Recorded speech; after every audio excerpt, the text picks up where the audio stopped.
Ada yang masih sampai sekarang saya heran tentang uang fiat atau penciptaan uang oleh Amerika terhadap mata uangnya yaitu dolar. Apa yang saya herankan? Mereka boleh mencetak uang sesuka-suka mereka, tetapi kalau rupiah mau mencetak harus ada jaminan atau underlying, di mana IMF dan World Bank pasti ngamuk jika tanpa jaminan, terutama jaminannya adalah dolar dan emas. Ayo dong pakar ekonomi yang katanya pinter, bisa jelasin ini nggak? Sementara di sisi Amerika sejak 15 Agustus 1971, tanggal di mana Amerika memutuskan bahwa dolar tidak menggunakan emas sebagai jaminan cetak penerbitan uang tersebut, itu merupakan tanggal paling bersejarah bagi Amerika. Jauh lebih bersejarah dari terbebasnya perbudakan oleh Lincoln, dan jauh lebih bersejarah dari terpilihnya megalomania yang bernama Donald Trump. Karena sejak saat itu Amerika menjadi negara yang sangat kaya. Kenapa? Karena mereka suka-suka cetak uangnya. Sesungguhnya kita harus berani menantang hal ini,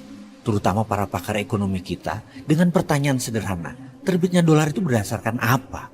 Boleh nggak sih saya heran dengan para dosen, para pakar ekonomi, para pejabat ekonomi, profesor, doktor ekonomi, mengapa mereka setuju Amerika cetak sak mau-maunya, dan bahkan Anda mencari pembenaran-pembenaran, sementara negara lain tuh haram hukumnya untuk mencetak uang. Dan hebatnya lagi, pejabat negara yang pasrah bongkoan dengan konsep ini tuh banyak. Saya tidak habis pikir, apa yang menyebabkan banyak negara tidak berani cetak uang sendiri seperti Amerika? Inflasi. Kok Amerika cetak sak mau-maunya, inflasi mereka di bawah 3 atau 4% sih? Subprime mortgage, skandal keuangan menghentak ekonomi Amerika hingga 8 juta pengangguran dan merugikan triliunan dolar di tahun 2008 yang menghajar banyak lembaga mitra Federal Reserve seperti Goldman Sachs, JP Morgan, dan lain sebagainya.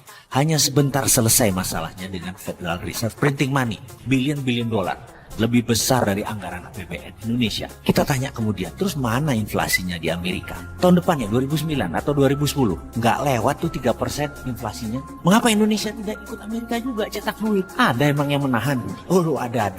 Yang namanya pakar ekonomi. Kayaknya ini biang masalah. Para pakar ini bisa kita curigai jangan-jangan mereka sebenarnya yang berkedok dengan pakar ekonomi tersebut, yang merasa pintar ekonomi, yang tidak dicekoki guru dari John Maynard Keynes, Milton Friedman, ilmunya Friedrich Hayek, ilmunya Ludwig von Mises, terus merasa paling benar dan paham ilmu ekonomi, jadi harus tetap ikut aturan IMF, taat pada dolar, taat pada Amerika. Kita harus pasrah bongkokan dengan aturan World Bank dan IMF. Cetak duit harus ada jaminan. Kita tanya, lu kok gitu sih? Apa benar ilmu itu? Jangan-jangan ilmu udah kadaluarsa kali. Coba kita lihat fakta. Rupiah dipakai sebagai mata uang yang tidak pernah sekalipun menguat kekuatannya. Yang katanya oleh pakar ilmu ekonomi mereka itu teorinya benar, manut dengan IMF. Mana hasilnya? Mana buktinya teori yang Anda praktekkan itu tadi berusaha membuat rupiah menguat atau Indonesia berjaya ekonomi? Tetap saja inflasinya besar tuh, bahkan defisit neraca perdagangan juga besar. Tetap rupiah melemah sepanjang jagat. Lebih dari 70 tahun Indonesia merdeka. Ke depan bagaimana? Ayolah kita pikir, mengapa kita tidak coba hal yang radikal, hal yang baru, hal yang berani, hal yang kita belum pernah lakukan sebelumnya dengan perhitungan mata, yaitu printing money. Printing seperti Amerika, seperti Cina. Sekali-sekali beranilah. Hai, kamu tahu nggak sih? Pakai Dinaran, kalian bisa beli emas dengan biaya 10.000 aja loh. Kamu bisa transaksi emas dengan sistem digital jauh lebih mudah.